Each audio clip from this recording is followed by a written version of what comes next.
Bonjour ma reine, la guérisseuse est là. Bonjour Kumba, et bienvenue à vous deux. Merci pour ton dévouement. Tu peux nous laisser un instant. J'aimerais m'entretenir seule avec elle. D'accord ma reine. S'inclina légèrement, puis quitta la pièce en silence, laissant Sona seule face à la guérisseuse, dans une atmosphère à la fois calme et chargée de mystère. J'ai besoin de toi pour jouer ton rôle dans cette mise en scène.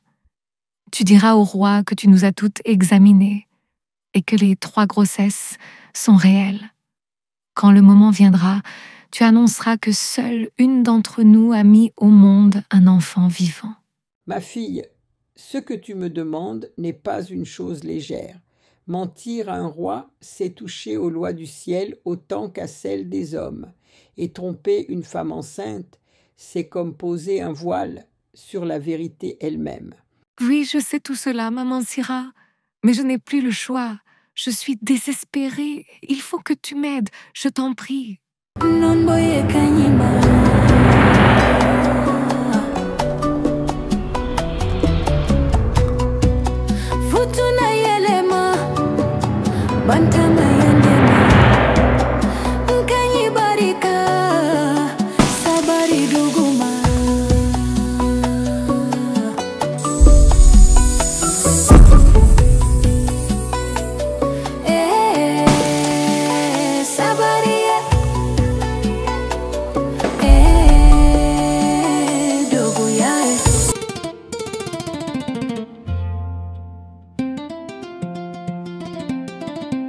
Le matin, dans la cour royale, sous la clarté tranquille matinale, la guérisseuse avançait lentement, guidée par Kumba, la servante de Sona. Ses pas lourds faisaient craquer la poussière fine du sol. Kumba marchait devant elle, droite et silencieuse. Elles traversèrent lentement la cour jusqu'à la demeure de la reine Sona. Kumba, d'une voix humble, annonça « Bonjour ma reine, la guérisseuse est là. Bonjour Kumba, et bienvenue à vous deux. Merci pour ton dévouement. Tu peux nous laisser un instant. J'aimerais m'entretenir seule avec elle. D'accord ma reine. » s'inclina légèrement, puis quitta la pièce en silence, laissant Sona seule face à la guérisseuse, dans une atmosphère à la fois calme et chargée de mystère. Assise à même le sol, au centre de la case parfumée d'encens, Sona et Syrah échangèrent un regard complice. Elles se connaissaient depuis longtemps. Syrah venait du village natal de la mère de Sona, et toutes deux s'étaient souvent côtoyées du vivant de celle-ci, une présence familière des jours anciens. Maman Syrah, ton visage n'a pas changé. Tu as toujours la même force dans les yeux. Je suis heureuse que tu sois venue si vite. Ah, ma fille, quand c'est toi qui appelles, je laisse tout tomber. Tu es la digne fille de ta mère, paix à son âme. Je reconnais dans ton regard le même feu qu'elle avait. Tes paroles me vont droit au cœur. Mais si je t'ai fait venir, c'est pour une raison importante. Il faut que tu m'aides à rendre crédible quelque chose. Quelque chose de délicat. Je t'écoute, ma fille. Parle sans crainte, tu sais que rien ne sortira d'ici. Maman Syrah, tu sais que je t'ai toujours considérée comme une femme de confiance. Si je t'ai fait venir, c'est parce que j'ai besoin de ton aide.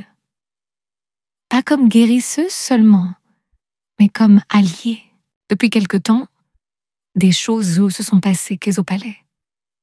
Ma coépouse, Awa, montre des signes de grossesse et je suis convaincue qu'elle porte l'enfant du roi. Mais pour la protéger et pour me protéger aussi, j'ai fait croire au roi que nous, les 3 reines, attendons toutes un enfant. J'ai besoin de toi pour jouer ton rôle dans cette mise en scène. Tu diras au roi que tu nous as toutes examinées et que les 3 grossesses sont réelles. Quand le moment viendra, tu annonceras que seule une d'entre nous a mis au monde un enfant vivant. Ma fille, ce que tu me demandes n'est pas une chose légère. Mentir à un roi, c'est toucher aux lois du ciel autant qu'à celles des hommes. Et tromper une femme enceinte, c'est comme poser un voile sur la vérité elle-même. Oui, je sais tout cela, maman Syrah, mais je n'ai plus le choix. Je suis désespérée. Il faut que tu m'aides, je t'en prie. Et cet enfant, à qui reviendra-t-il? Peu importe qui accouchera, il sera déclaré fils du roi. Mais il devra être remis à moi ou à sa fille, jamais à Hawa. C'est pour cela que ton rôle est crucial. Tu sais que la seule à pouvoir rendre tout cela crédible. D'accord, je te connais depuis ton enfance. Tu n'es pas une femme qui agit sans raison. Si ton cœur a choisi cette voie, c'est qu'il porte une blessure que je ne vois pas encore. Néanmoins, je t'aiderai, mais sache que ce mensonge aura un poids, même sur moi. Je savais que je pouvais compter sur toi, maman Syrah. Tout ce que je fais, c'est pour préserver ma place et l'équilibre du palais. Après son entretien avec la guérisseuse, la reine Sona prit la direction de la demeure de sa fille. Cette dernière, étendue dans son lit et couverte d'un du drap, feignait une forte fièvre. Le roi avait passé la nuit chez elle et venait à peine de partir. Cette mise en scène, soigneusement orchestrée, visait à préserver l'illusion au cas où le roi Malik reviendrait de façon inattendue. À leur arrivée, sa fille se redressa aussitôt, jouant son rôle avec justesse. Sona fit alors les présentations. Voici Syrah, la guérisseuse dont je t'ai parlé. Elle était venue spécialement du village de ma mère pour s'occuper de nous. Syrah salua d'un hochement de tête, s'approcha et, sans un mot de trop, fit semblant d'examiner sa fille, posant ses mains sur son front, effleurant son poignet comme une véritable professionnelle. Puis, elle hocha la tête d'un air entendu, comme pour confirmer ce que toutes savaient n'être qu'un jeu. Une fois cette étape achevée, Sona conduisit Syrah vers la demeure de Hawa.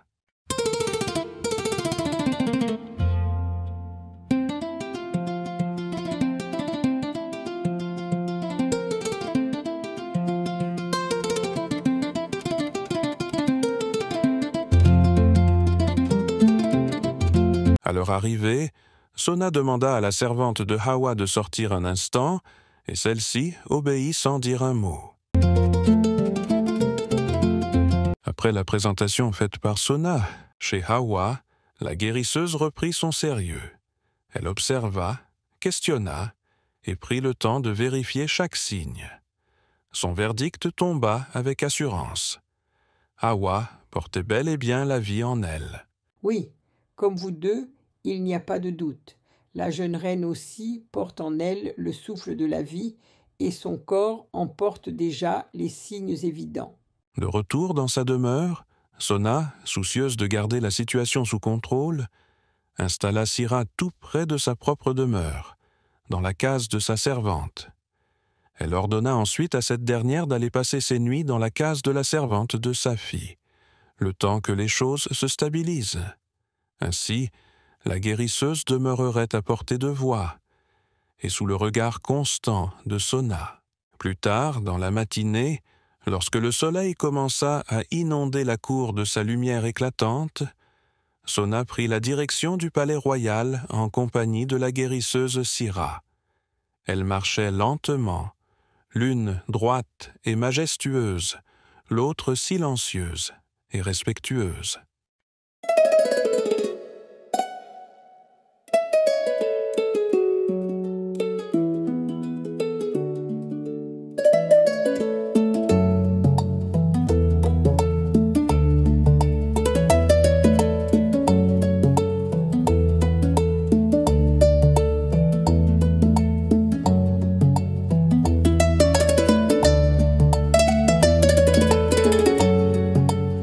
Mon roi, voici Syrah, la guérisseuse dont je vous avais parlé. Elle est venue ce matin pour nous examiner, mes coépouses et moi. Femme de savoir et de vertu, sois la bienvenue dans ma demeure. Je suis heureuse de vous annoncer une nouvelle qui, je l'espère, remplira votre cœur de joie. Parle, ma reine. Quelle est donc cette nouvelle? La guérisseuse a confirmé ce que nous soupçonnions. Nos 3 ventres portent la promesse de la vie, mon roi. Un éclat d'étonnement illumina le visage du roi. Son cœur battit fort, entre incrédulité et émerveillement. Il regarda Sona, puis Syrah, comme s'il craignait que ce bonheur soit un rêve. Dans la salle silencieuse, la joie contenue du roi se mêla au calme assuré de Sona, qui savourait déjà la réussite de son stratagème. Femme de savoir et de vertu. On m'a parlé de ton expérience et de la confiance que t'accorde la reine Sona, et je suis honoré de te compter désormais parmi ceux qui veillent sur ma maison.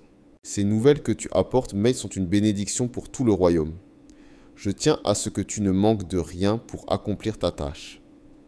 Tout ce dont tu auras besoin, herbes, nourriture, instruments ou aide, te sera accordé sans délai. Et si un besoin se présente, adresse-toi directement à la reine Sona. Elle veillera à ce que tout soit mis à ta disposition. Puisse le bon Dieu bénir ton travail, afin que ces grossesses se déroulent sous les meilleurs auspices. Si tu as besoin d'une maison adaptée à ton travail, je vous en ferai aménager une sans délai. Votre Majesté, ce ne sera pas nécessaire pour l'instant, mais lorsque les grossesses auront bien avancé, je les rassemblerai toutes dans une même case jusqu'à leurs accouchements. Vous pouvez occuper n'importe quel appartement du palais, si tel est votre souhait. Non, Votre Majesté, je préfère, le moment venu, une cabane plus spacieuse, assez grande pour accueillir les 3 reines et moi-même. Cela aussi, il y en a. Un silence profond envahit la salle. Le cœur du roi, apaisé, savourait en silence la promesse d'une descendance qu'il croyait enfin accomplie. Tous 3 détournèrent lentement le regard, balayant la pièce du regard, comme s'ils percevaient une présence nouvelle, invisible, mais bien réelle. Après cette rencontre, la guérisseuse Syrah se mit aussitôt à l'ouvrage. Dans sa petite case de fortune, elle mélangeait avec soin feuilles, écorces, racines et herbes, préparant des remèdes et des décoctions aux vertus multiples, fruits de son savoir ancestral. Chaque jour, lorsque Syrah passait voir Sona et sa fille, tout semblait se dérouler comme une simple routine de consultation. Quelques visites, quelques gestes de façade. Le véritable travail, lui, se déroulait dans la demeure de Hawa, car elle seule portait en son sein la promesse de la vie. Mais derrière cette apparente normalité, Sona restait vigilante. Elle assistait toujours aux visites de Syrah chez Hawa, craignant qu'un lien trop humain ne se tisse entre elles. Dans son esprit, la compassion pouvait être une arme, et il ne fallait jamais laisser 2 femmes du peuple partager trop de confidences. Un matin, après la visite chez sa fille, Syrah sortit la première. Elle attendit dehors, regardant parfois la porte de la case. À l'intérieur, sa fille et Sona discutaient vivement d'un sujet qui semblait passionner les 2 reines. Si bien que Sona, absorbée par la conversation, oublia un instant qu'elle devait accompagner Syrah chez Hawa. Ne voyant pas venir la reine, Syrah finit par se rendre seule dans la demeure d'Hawa pour poursuivre la routine. Que la paix soit sur toi, ma fille. Comment te sens-tu aujourd'hui? Je me sens mieux, maman Syrah. Les nausées passent peu à peu. C'est bon signe. Le corps s'adapte, la vie s'installe doucement. Dis-moi, Hawa, te sens-tu heureuse ici? Et oui, maintenant, oui. Ton cœur est-il en paix dans ce palais? Pendant ce temps, Sona, réalisant soudain son oubli, quitta la case de sa fille à la hâte et se dirigea vers celle de Hawa. Plus un mot. La porte s'ouvrit. Sona entra, le visage serein mais le regard perçant. Elle observa la scène. Syrah rangeait ses affaires. Le soin semblait terminé. Alors, maman Syrah, dis-moi comment est la situation, tout s'est bien passé? Oui, Votre Majesté, tout progresse comme il se doit, pas d'anomalie. Syrah s'inclina et sortit, laissant derrière elle un silence lourd et un parfum d'encens flottant dans la pièce. Mais dans les yeux de Sona brillait un éclat froid, celui d'une reine qui ne dort jamais tout à fait en paix. Alors, Hawa, Comment te sens-tu aujourd'hui? Les semaines s'écoulèrent paisiblement dans le palais. Sous l'œil vigilant de Sona, la guérisseuse Syrah poursuivait son travail avec patience. Mais un matin, alors qu'elle observait de nouveaux changements dans le corps de Hawa, elle comprit qu'il était temps d'agir. Cependant, Sona avait tout prévu. Jamais Syrah ne devait s'adresser au roi sans qu'elle ou sa servante Kumba ne soient présentes. Ce jour-là, Syrah eut besoin de feuilles d'acacia, introuvables dans le jardin royal. Elle demanda donc à Kumba d'aller en chercher hors du palais. Kumba hésita, puis finit par obéir, laissant Syrah seule pour la première fois. Le silence régnait dans la cour. Syrah, nerveuse, marchait lentement parmi les arbres lorsqu'elle aperçut le garde Amara passer non loin. Elle l'interpella à voix basse. « Monsieur le garde, s'il vous plaît. »« Ah, c'est vous! Oui, madame. Que puis-je faire pour vous? » Amara la reconnut aussitôt. C'était lui-même, qui jadis l'avait escorté depuis le village natal de la mère de Sona. « J'aimerais voir le roi. C'est urgent et très important. » Le roi était en réunion de conseil. Mais je crois qu'il a terminé. Je ne peux pas entrer directement, mais je peux demander à un collègue d'aller l'en informer. « Que le ciel vous bénisse, bon garde. Merci. » Amara partit aussitôt, laissant Syrah seule. Elle jette un regard à gauche, puis à droite, comme craignant d'être surprise. Lorsque le garde Amara arriva, le roi se trouvait déjà sous le grand baobab. Après un bref échange, le roi accepta de la recevoir. Le garde revint chercher Syrah et la conduisit jusqu'à l'arbre à palabres, où le roi Malik l'attendait, seul. Syrah s'avança lentement, le regard grave, le cœur battant. Que venait-elle révéler au roi? Une vérité dangereuse? Ou un secret capable de tout renverser? La réponse, dans le prochain épisode.